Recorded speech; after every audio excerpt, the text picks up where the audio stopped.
NASCAR Xfinity Series is giving us something to be excited about this year. There are so many new incoming drivers, new rookies that are moving seats and places that you are going to want to see the action from these teams in this series this year. But there are 5 drivers that really personify, to me, are those who need to be watched, right?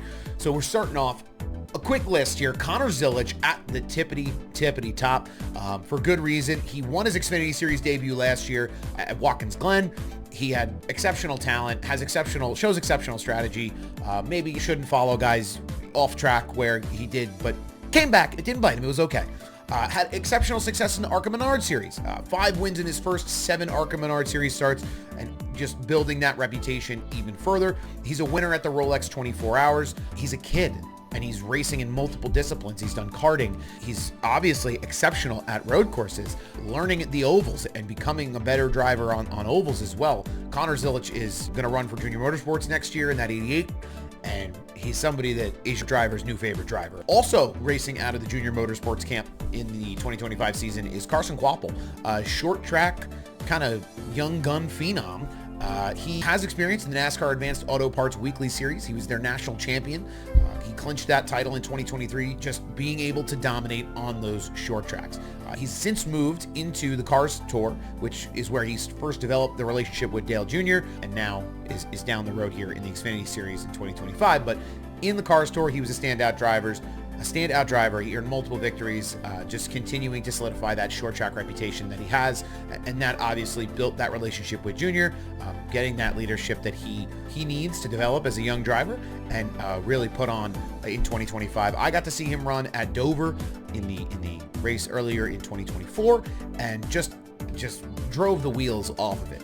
I just love seeing young racing drivers and their pursuit, taking advantage of opportunities when they get them, and just leaving it all out there on the track every single time they get behind the wheel. That takes us to William Sawalich, who will be in the JGR camp next year. He has a ton of ARCA wins, road courses, ovals. He has this adaptability that isn't really seen. It's seen amongst these drivers, but throughout the field hasn't really been seen as much so. But over the years now, we've seen guys like Sawalich focusing on that as a key point in their career, in their skill sets. He's another Cars Tour guy. Sawalich made a strong impact on Cars Tour, consistently finishing in the top of the field against these other young up-and-coming drivers. All of these guys are kind of in this pipeline, moving their way up, trying to do better, and going through these tiers of racing in this new format, this new style of how do I get to the professional level. So that's what William Sawalich is doing. At just 16, though, he completed in stock car events. He's one of the youngest talents. Again, just to the point that this is someone who is a shooting star. Joe Gibbs Racing has a talent for picking these young drivers who can go the distance, and as long as they can have that success with the team. Now to 2 drivers a little bit better that have been around the block. Sheldon Creed, NASCAR Truck Series champion in 2020, many times runner-up in the Xfinity Series, set the record, I think it was 12 second-place finishes in 2024, but really pushing the envelope in that 18 car this past year. He's moving on to the Haas Factory team in the Xfinity Series, where he will run and hopefully capture his first career Xfinity victory. And my final driver to watch is Ryan Sieg.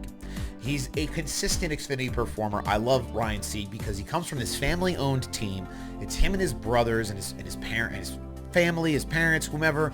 But they're really like this last bastion of grassroots, I feel like, in parts of what we now consider the highest levels of motorsports in oval racing.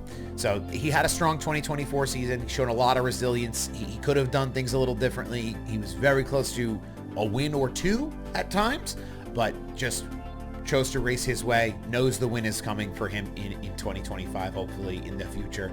Building performances back-to-back in 2025 would be key for him, but I feel like he's got the talent. He's just got to get over the hump.